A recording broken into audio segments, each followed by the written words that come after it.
थोड़ी दूर पहुंचे तो बॉडियों को ले लेके जा रहे थे लोग और किसी की सांस चल रही थी। एक दो महिला हमारे पास आई, भैया रोते हुए, भैया हमारा बेटा वहां पर, हमारा पति वहां पर। तो हमें देखते ही हम एक शॉर्ट सा रह गए, हम एक साथ ऐसा रह गए, हम कहाँ आ गए यार जी, हम यानी भयभीत हो गए। मान लो जनता के लिए भगवान था, तो मैं मानता हूँ, मेरा मानना यह है कि भगवान था वो और हम लोग भगवान मानते हैं उसे, जैसे उसके भक्त हैं। तो बाबा को, जैसे बाबा वहां से माइक पे अनाउंसमेंट करके गया कि मैं जा रहा हूँ और मेरे तुरंत पीछे ही आप रज ले लीजिए, रज को लगा दीजिए, कोई कैंसर है, बीमार है घर में, वो ठीक हो जाएगा तुरंत। बाबा को वहां रुककर और तुरंत माइक के माध्यम से कहना चाहिए था कि नहीं नहीं रुको रुको। तो बाबा चाहते तो इस घटना को टाल सकते थे। घटना के समय थे, मैंने कहा हाँ हम घटना के समय थे, हम उधर से आ रहे थे इटा से।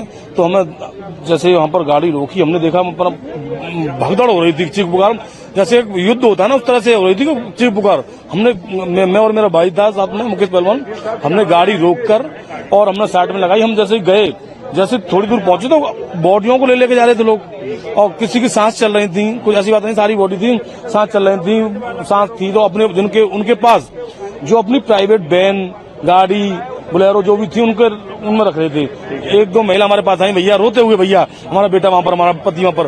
तो हमें देखते ही हम एक शॉर्ट सा रह गए, हम एक साथ ऐसा रह गए, हम कहाँ आ गए यार जी, हम यानी भयभीत हो गए। तो फिर हमने सोचा चलो कोई बात नहीं है, इनकी सहयोग करना चाहिए। हमने उनके साथ उनके पतियों को, महिलाओं को, बेचारा महिला ज्यादा वहां पर डेड थी, महिला घायल भी थी, उनको उठवा के हमने प्राइवेट गाड़ी में रखा हुआ था।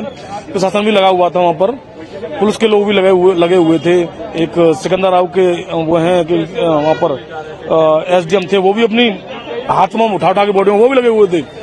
तो हमने भी अपनी बॉडी उठाई और रखवाई, भिजवाई वहां पर। ये जाके हमने देखा बॉडी आपने भिजवाई, कितने लोगों को इंजर्ड हुए थे उनको भिजवाई? कम से कम मैंने 15 से 20 लोगों को मैंने उठवा के रखवाया बॉडियों को, और 10-15 घायलों को मैंने रखवाया उनको। वो अपने प्राइवेट वाहनों में ले गए। और एसडीएम साहब ने भी हमारा धन्यवाद किया, पहलवान जी आप बहुत अच्छा कर रहे हो, करवाओ पहलवान जी। तो हमने वहां पर, उन्होंने मैंने कहा आप कहाँ से हैं, कि मैं एसडीएम सिकंदर राव हूँ, भैया आप हेल्प कीजिए प्लीज। वो बिल्कुल वो भी वैसे माहौल में थे एसडीएम साहब, वो भी अपनी बॉडी उठा के रख रहे थे। तो हमने भी, जब अधिकारी लोग लग रहे हम भी लगे हुए थे। पर बाबा की पिंक जो थी ना, वो आर्मी वगैरह, उस समय वहां कोई नहीं था।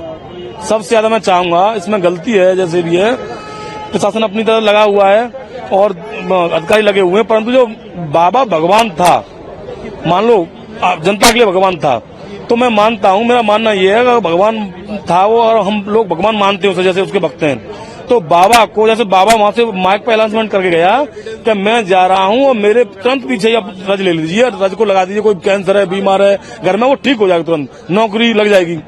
तो मेरा मानना यह है कि जैसे बाबा वहां से गई, तो बाबा जैसे निकले यहाँ से और 10-15 कदम निकले होंगे, तब तक ही वो भीड़ भगदड़ में दब कुचल के मरने लगे। तो बाबा को वहां रुककर और तुरंत माइक के माध्यम से कहना चाहिए था कि नहीं नहीं रुको रुको। तो बाबा चाहते तो इस घटना को टाल सकते थे। अच्छा, आप एक बहुत इम्पोर्टेंट बात बता रहे हैं। जी जी, जो बाबा की आर्मी है, जी जी, जो प्राइवेट सिक्योरिटी गार्ड, जी जी, वो वहाँ पर बिल्कुल नजर नहीं आए, उस समय नहीं नजर आई, किसी की मदद नहीं करी जी, नहीं करी। उस समय घटना घट गई, उस समय नहीं थे, उससे पहले चलेगी बाबा की आर्मी टोटल। बाबा चाहते, बाबा की आर्मी चाहती तो बहुत लोगों के सहयोग हो सकता था, और बाबा उन लोगों के लिए भगवान था। तो बाबा की बात सब मानते, जो भी भीड़ भाड़ में जल्दी थी, उनको एक स्पर्धा थी कि मैं लूं मैं के चक्कर में, पहले रज लेने के चक्कर में एक दूसरे के ऊपर दबते गए, चढ़ते गए। बाबा चाहता तो इस घटना को रोक सकते थे। लेटेस्ट अपडेट के लिए हमारे चैनल न्यूज इंडिया फर्स्ट को लाइक, शेयर एंड सब्सक्राइब करें, एंड यस, बेल आइकन को प्रेस करना ना भूलें।